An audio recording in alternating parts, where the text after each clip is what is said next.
ना। Good morning to all of you. चलिए हम लोग स्टार्ट करते हैं क्लास 10th का चैप्टर नंबर 5। क्लास 10th का चैप्टर नंबर 5 और इस चैप्टर का नाम है classification of predictable. Classification of predictable और ये लेक्चर नंबर है 5। लेक्चर नंबर क्या है 5। और हम लोग इस पिछले लेक्चर में पढ़े थे about the Mendeley predictable. Mendeley predictable के बारे में हम लोग पढ़े थे। बेसिक था जिसे कि कभी कभी उससे क्वेश्चन आती है, जनरली क्वेश्चन नहीं के बराबर आती है, लेकिन इस पॉइंट से अचीवमेंट ऑफ मेंडली प्रेडिक्टेबल से बराबर क्वेश्चन आता है। तो हम लोग देखते हैं। चलिए, achievement of Mendeley predictable means क्या कि आखिर मेंडली प्रेडिक्टेबल आने से क्या अचीव हुआ, उसके आने से क्या फ़ायदा हुआ, ये हम लोग स्टडी करेंगे इस वीडियो लेक्चर में। सबसे पहला देखिए फ़ायदा क्या हुआ। देखिए, systematic study of element. Systematic study of element means क्या हुआ कि एलिमेंट का जो स्टडी किए हम लोग सिस्टमेटिक किए। जैसे मान लीजिए हम लोग जस्ट अभी पढ़े हैं, क्या इसमें क्या होता है, टेबल होता है। इस टेबल में ऊपर से नीचे टोटल कितना होता है, 8 होता है। 1 2 3 4 5 6 7 और 8, ये 8 होता है। और रो कितना होता है, देखिए रो 12 होता है। 1 2 3 4 डॉटेड टोटल कितना होता है, 12 होता है।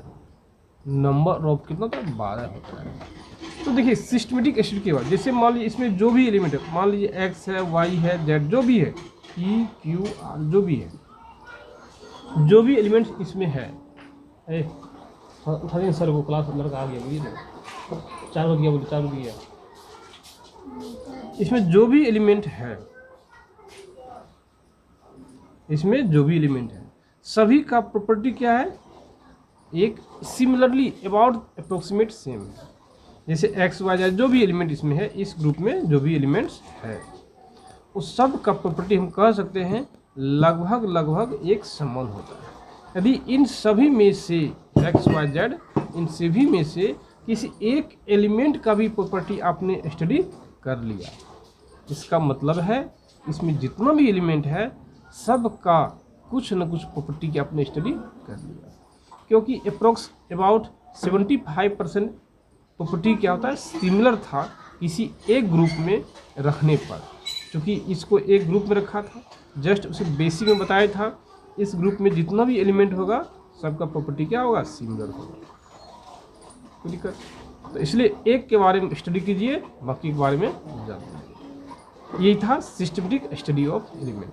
मीन्स एक सिस्टमेटिक रूप से पढ़े, एक सीरियल वाइज हम लोग इसमें क्या है, मेनली प्रेडिक्टेबल में हम लोग पढ़े। दूसरा देखिए क्या इसमें है, prediction of new element. Prediction of new element क्या, प्रिडिक्शन मीन्स होता है भविष्यवाणी। प्रिडिक्शन मीन्स क्या होता है, भविष्यवाणी।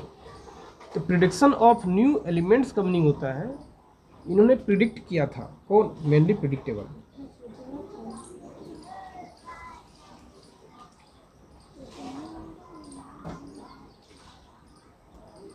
क्या प्रिडिक्ट किया था कि इन फ्यूचर जो भी एलिमेंट का डिस्कवर अभी तक नहीं हो पाया है, जो भी एलिमेंट का डिस्कवर अभी तक नहीं हो पाया है, वो एलिमेंट आगे चल के डिस्कवर होगा। और उसके लिए अपने प्रेडिक्टेबल में स्पेस छोड़ दिया, लीव कर दिया, ताकि इन फ्यूचर वो एलिमेंट का डिस्कवर होगा और उस पोजीशन वहाँ पे रखा जाएगा। यहाँ तक कि जिस एलिमेंट का डिस्कवर नहीं हुआ है उस एलिमेंट का उन्होंने प्रॉपर्टी तक बतला चुका था, फिजिकल प्रॉपर्टी भी बतला दिया था। सिंपल सी बात है, मान लीजिए यहाँ कोई एलिमेंट है नहीं है, मान लीजिए जब ये सबका फिजिकल प्रॉपर्टी एक समान है तो इसका भी प्रॉपर्टी क्या लगभग उसी के समान होगा। केमिकल प्रॉपर्टी क्या उसकी समान होगा। वही बोला, the greatness of Mendeley was that not only did his leave space in his table, सिर्फ वो अपने टेबल में स्पेस को ही लीव नहीं किया था, स्पेस को ही नहीं छोड़ा था। 4 एलिमेंट के लिए that we are not yet discovered but the protection property of some such elements and their compound. लेकिन उस एलिमेंट का प्रॉपर्टी को उन्होंने बतला दिया एंड उसका कंपाउंड तक उन्होंने बतला दिया, इन्होंने मेनली प्रेडिक्टेबल ने। तो कितना अजीब लगता है ना कि एलिमेंट का डिस्कवर नहीं हुआ है, लेकिन उस एलिमेंट से बनने वाले कंपाउंड, उस एलिमेंट्स का प्रॉपर्टी, ये सारे चीज़ को उन्होंने क्या किया, डिस्कवर कर दिया।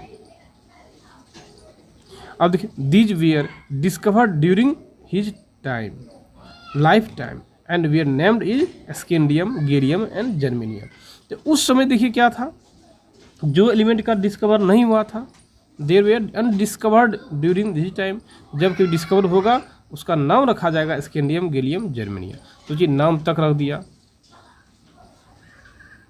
कहानी भी क्या, उन्हें प्रिडिक्शन करने का कोशिश किया, भविष्यवाणी कर दिया कि आने वाले समय में एलिमेंट का डिस्कवर होगी और उससे बनने वाला कंपाउंड ये होगा और उसका फिजिकल प्रॉपर्टी या केमिकल प्रॉपर्टी ये होगा। उन्होंने ऐसा बतला दिया, कौन, मेंडलीफ ने। यही उसका क्या अचीवमेंट था। तो दूसरा अचीवमेंट क्या था, prediction of new elements, new element का प्रिडिक्ट करना। नेक्स्ट देखिए क्या है, correlation of atomic masses, means atomic masses के बीच क्या रिलेशन देने की कोशिश किया। The mainly predictable could predict error in atomic masses of elements based on their position in the table। कहने की मीन्स क्या, therefore atomic mass of certain elements are correlated। तो उन्होंने एटॉमिक मास को और उसके एलिमेंट्स को क्या कोरिलेट करने की कोशिश किया। जैसे एग्जाम्पल देखिए, एटॉमिक मास ऑफ बेरिलियम आज 13.5, 9, atomic mass of beryllium is 9। कहने की मीन्स क्या, उसमें अचीवमेंट क्या था, जब मेनली प्रेडिक्टेबल नहीं आया था उस समय। देखिए, the mainly predictable would predict error in the atomic masses. उन्होंने क्या था, प्रिडिक्ट किया था error in atomic masses, element के एटॉमिक मासेस का क्या क्या था, based on their position in the table में पोजीशन के आधार पर। According therefore atomic masses certain elements are corrected. कुछ एलिमेंट का एटॉमिक मास उन्होंने सही किया था, कौन, मेनली प्रिडिक्टेबल। जैसे एग्जांपल देखिए, atomic mass of barium was, means सबसे पहले बेरियम का एटॉमिक मास लिया गया था कितना, 13.5 ग्राम।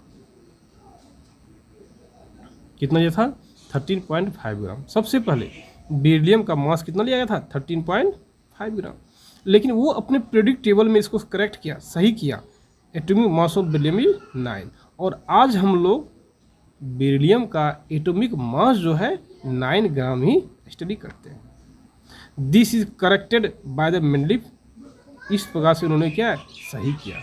सिमिलरली इसी प्रकार atomic mass of indium, gold, platinum का उन्होंने क्या किया, सही किया था। कोई दिक्कत। देखिए, position of noble gas, Nobel gas का क्या पोजीशन है।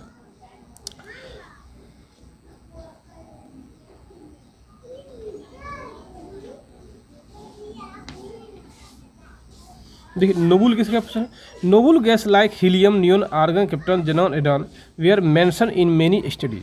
मीन्स उस समय मेनली प्रिडिक्टेबल में क्या था, जो नोबल गैस था, helium, neon, argon, krypton, xenon और रेडॉन, इसका डिस्कवर नहीं हुआ था।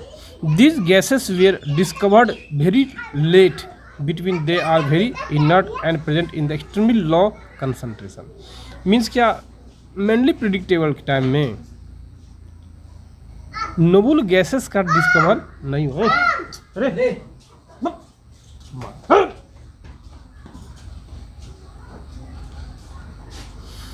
उस समय क्या है, डिस्कवर नहीं हुआ था। और डिस्कवर हुआ था भी तो जब ये प्रिपेयर्ड हो गया था मेनली प्रेडिक्टेबल का, उसके बाद ये सब गैस का क्या डिस्कवर हुआ था। तो वही बोल रहा है, on the achievement of mainly predictable was the when these gases are discovered they could be placed in a new group without disturbing the existing order. Means उन्होंने ये बोल दिया था क्या, जब कभी नोबल गैस का प्रोडक्शन होगा, डिस्कवर्ड होगा, when these gases were discovered, जब इस गैस का डिस्कवर्ड होगा। किस गैस का? नोबल गैस का। दे कुड बी प्लेस्ड, उसको हम लोग रख सकते हैं इन ए न्यू ग्रुप, उसको एक नया ग्रुप में, एक न्यू ग्रुप में क्या करते हैं? रख सकते हैं। Without disturbing the existing order, means जो रख चुके हैं उसको बिना डिस्टर्ब किए हुए। इसका क्या था? एक अचीवमेंट था। वो लिखें when these gases were discovered, जब इस गैस का डिस्कवर हुआ था, दे कुड बी प्लेस्ड, उन्होंने उसको रखा इन ए न्यू ग्रुप, नया ग्रुप में, without disturbing the existing order, जो आप एग्जिस्ट कर चुका था मेनली प्रेडिक्टेबल, उसको बिना डिस्टर्ब किए हुए आप नया ग्रुप में रख सकते हैं। उन्होंने इसको बोला था कौन? Mainly predictable. ये था आपका क्या? Achievement of mainly predictable.